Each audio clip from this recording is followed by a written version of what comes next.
Hey everyone, Vincent Nguyen here for Slash here. I've got an exciting device here made by HTC for Verizon. It's the new DROID DNA, and you're going to want it if you're on Verizon and you happen to want an Android phone. So I'm going to give you a walkthrough of the hardware as well as Sense 4.1. There's some neat features built into it. So I'm going to also compare it to the latest Android devices out there today, such as the Galaxy Note 2, the Samsung Galaxy S3, lastly the LG Nexus 4 for Google, and last but not least the iPhone 5. So with that, let's go ahead and jump in and look at the comparisons between the devices, and that way you can make a decision this holiday or whenever you decide to make the upgrade or purchase which device is best for you. I'm going to give you a quick walkthrough of the HTC DROID DNA.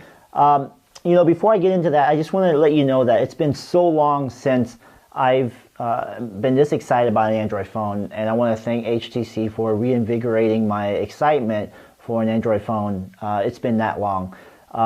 So with that, let's jump in. It's really hard, you know, I've been using it for the last few days, and it's really hard for me to even find a few things that I dislike about this device.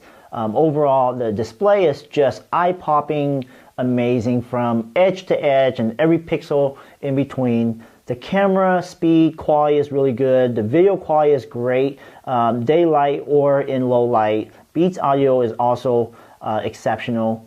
The one thing that I kind of have concern about is the volume button. It's really flushed in to the top here and it's centered, so every now and then I have to really reach for it. Same with the volume rocker on the right here. It's flushed in, it's really pretty, but sometimes it's a little bit harder to use.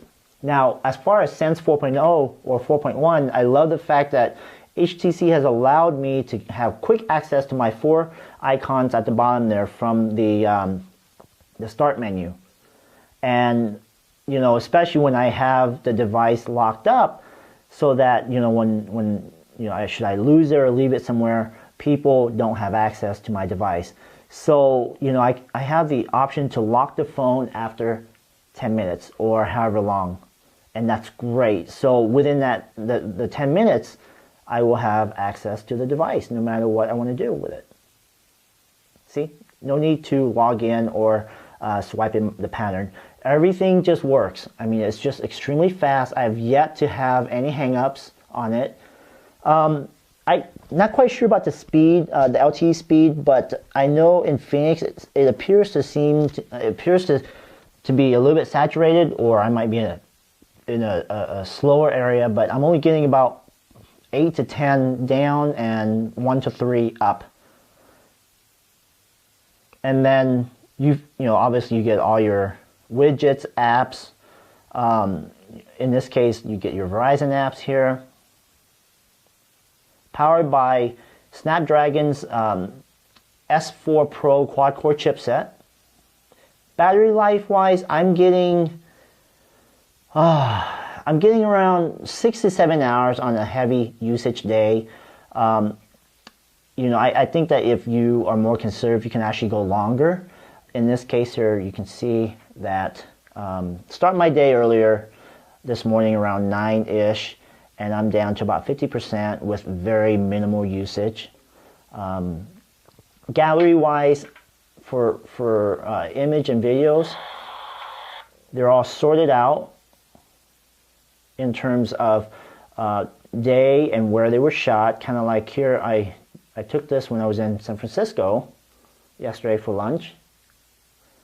And there are other pictures I have in here as well, like in Arizona here. Videos and pictures. So that's my daughter. Just some sample shots. I mean, everything just works extremely fast and hardly any hang-ups at all whatsoever. Front-facing camera. Got a wide view and angle that you can use to take pictures of yourself and the whole group. 8 megapixel on the back. Like I said, the video and image quality is really, really good. Let's see what else I can show you that you might be interested in. All your apps.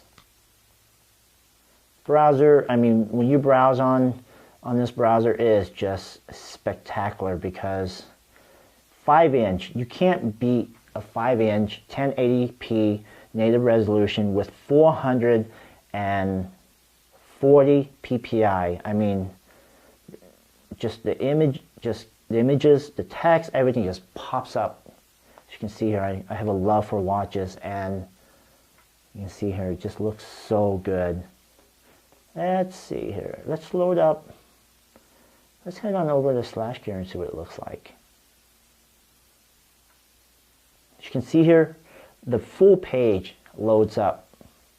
Granted, the text is relatively, actually really small when you first load up, but you know, nothing like being able to zoom in to where you don't see any distortion or pixels or anything like that. It's just super smooth to look at.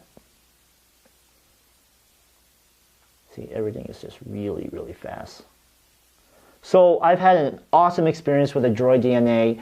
I hope that if you're in the market for an Android phone, this is your next choice in terms of what else is out there, and you happen to be on Verizon. If not, luckily, you can also slot an AT&T SIM card in here and still get HSPA on their network, or Edge if you want to use T-Mobile, which I don't see why you would want to on Edge.